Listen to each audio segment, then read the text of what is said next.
This week on World Stories, Gaza caught in the middle. Cape Verde fighting alcohol abuse. But first to Britain, where 1 year ago the electorate voted to leave the EU in a contentious referendum. But what do people think now? I want to stay in the EU. He might look like the British Foreign Secretary, but Drew Goldran is decidedly anti-Brexit. He's campaigning with other Londoners to keep Britain in the European Union. Could talk our way back into the EU. His goal? Have another referendum and put the question again to the British people. Leave won the previous referendum on the basis of lies told by the Leave campaign. Brexit will damage the UK. Most of the people in this group, including Gareth Williams, an IT consultant, only got involved in the issue after last year's referendum. Now he's out 3 times a week. Basically saying, look, we're here, we're not going away, our voice still counts. The process isn't over. It's still going to be nearly another 2 years. But this group of activists is hardly representative of the wider public, and it hasn't been easy winning people over. Opinion polls suggest most Brits who voted to leave the EU last June haven't changed their minds. There isn't any evidence of any clear, major, significant change in the balance of opinion. This is a country that divided over Brexit, and this is a country that's still divided over Brexit 12 months later. Voters in Romford, on the eastern outskirts of London, overwhelmingly favoured Brexit in last year's vote. Tony Geary is just as anti-EU now as he was then. There's too many people in this country, don't matter what colour, what race, what size they are, there's too many people, and we've got to stop more people coming in because we'll sink. Halting immigration seems more important than the possible economic consequences of Britain's leaving the EU. Some traders are already dealing with higher wholesale prices. I've lost out slightly, but in the longer run, I think it's for the benefit of the country and for me as a business. But even some Brexiteers in Romford are getting anxious about the Prime Minister's negotiating tactics. It's just going to be a hard fight. It ain't going to be as easy as they thought. And I don't think she'll have to go by the situation, no deal, we pull out. She's got to be a little bit softer, but not too soft. The front lines have not shifted that much, but the battle over Europe is far from over.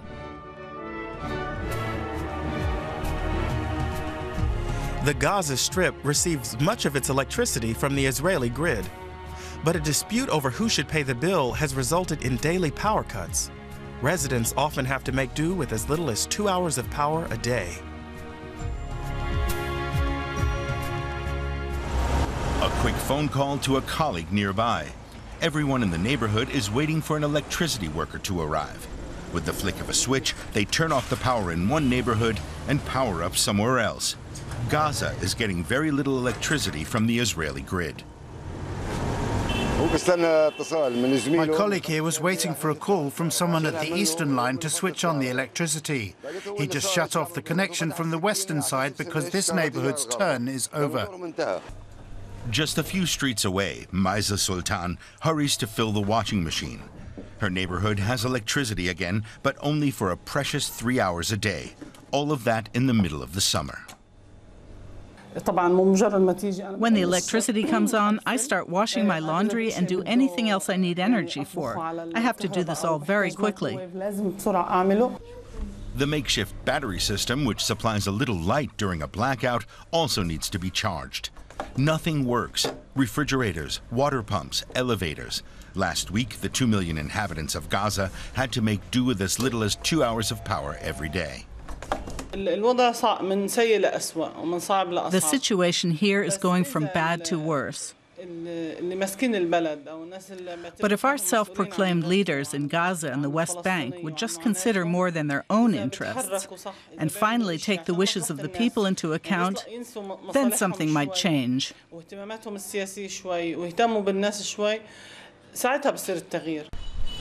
Gaza has been blockaded by Israel and Egypt for more than a decade.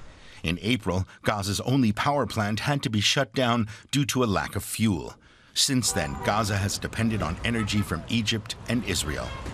But last week, Israel reduced its electricity supply at the request of Palestinian President Mahmoud Abbas. He no longer wants to pay the power bill for the Gaza Strip, which is controlled by his rival Hamas. Hamas needs to respond to the initiative of the president by handing over the border crossings, reverting from its coup, and handing over all institutions to the government of national consensus. For the last several years, Hamas has received funding for streets, hospitals, and even fuel from Qatar. But Qatar is having problems of its own, and pressure is growing on Hamas. On Gaza's coast, one can smell the fallout of the crisis long before one sees it. Sewage flushed into the sea. Treatment plants don't have enough power to work properly. The dirty water flows north towards Israel. And although Egypt recently delivered a small amount of fuel to the Gaza Strip, that shipment was just a drop in the ocean in an ever-worsening crisis. Election year in Germany, and we are traveling to the country to gauge the mood. This week, we stopped off in Bavaria to visit Wegscheid, a small border town that 2 years ago witnessed the arrival of thousands of refugees. School is out for Diane Al-Juma. It's time to go home. The Al-Jumas are one of 4 Syrian families living in the small town of Wegscheid near the Austrian border. Mahmoud, Gofran, and their 2 daughters are considered a model of good integration. The girls speak perfect German even though they've only been here a year. Their parents are learning the language and finding work where they can. They were welcomed with open arms, and they still feel at home in Wegscheid. But the atmosphere has changed, they say, and politics is to blame. I want to ask politicians in Germany, are we refugees or should we integrate? If we should integrate, that means in time we would be like Germans. And that means we would not be refugees anymore. Will they be able to call Germany home in the long term? They say the uncertainty is discouraging. It all looked different just 2 years ago. At the height of the refugee crisis in 2015, around 4,000 migrants and refugees tried to cross into Germany here in Wegscheid every day. More than 60,000 people arrived in just 6 weeks, leaving authorities scrambling. It was a logistical nightmare, and they only just managed, thanks to local volunteers who jumped in to help. Some of them are still active today, like Froni Hackel. Her company builds high-quality beds. They hired Ephraim from Eritrea, who has been granted asylum. Froni also works at ICUNet in Passau. They guide companies through the process of internationalization. Masi is their IT expert.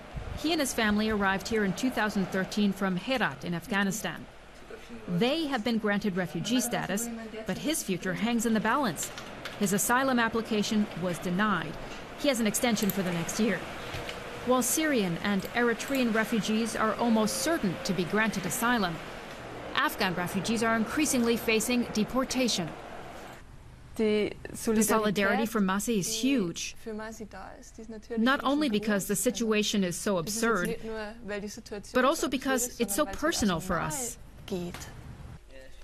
Back at the workshop, Froni says, for now, Masi and Ephraim are safe, but their futures are uncertain. They say they need a clear signal from the government to know whether they really are welcome in Germany. According to the World Health Organization, alcoholism has become a serious health threat in Cape Verde and is hampering development in this West African country. We talked with one man helping recovering alcoholics.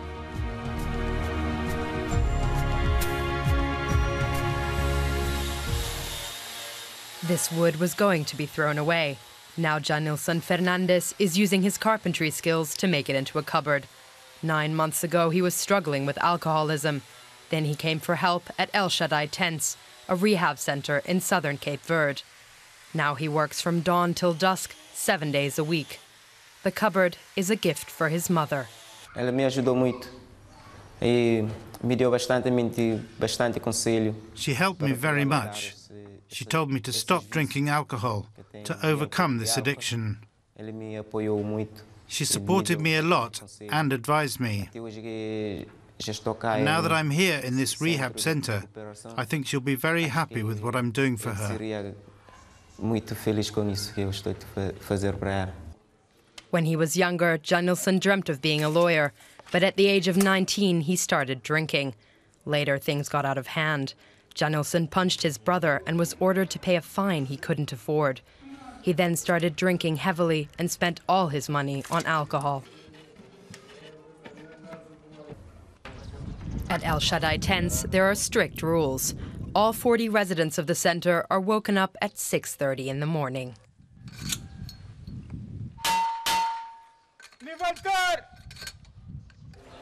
After morning prayers and breakfast, they start work. There's bread to be baked. And some at the rehab center work on the organic farm, which provides food for the residents. Whatever is left is sold in a nearby village. The profits come back to the rehab center. Honorio Fragata founded it in 1996. The 68-year-old says there's a lot more work to be done. What's the main cause of death in Cape Verde? Alcoholism. What's the #1 cause of car accidents? Alcoholism. What's behind gender-based violence and broken families? Alcoholism. Many patients stay here after their recovery because they can't find a job. Janilson Fernandez is among those struggling to leave El Shaddai. He hasn't given up hope of making a living through carpentry to take care of his family.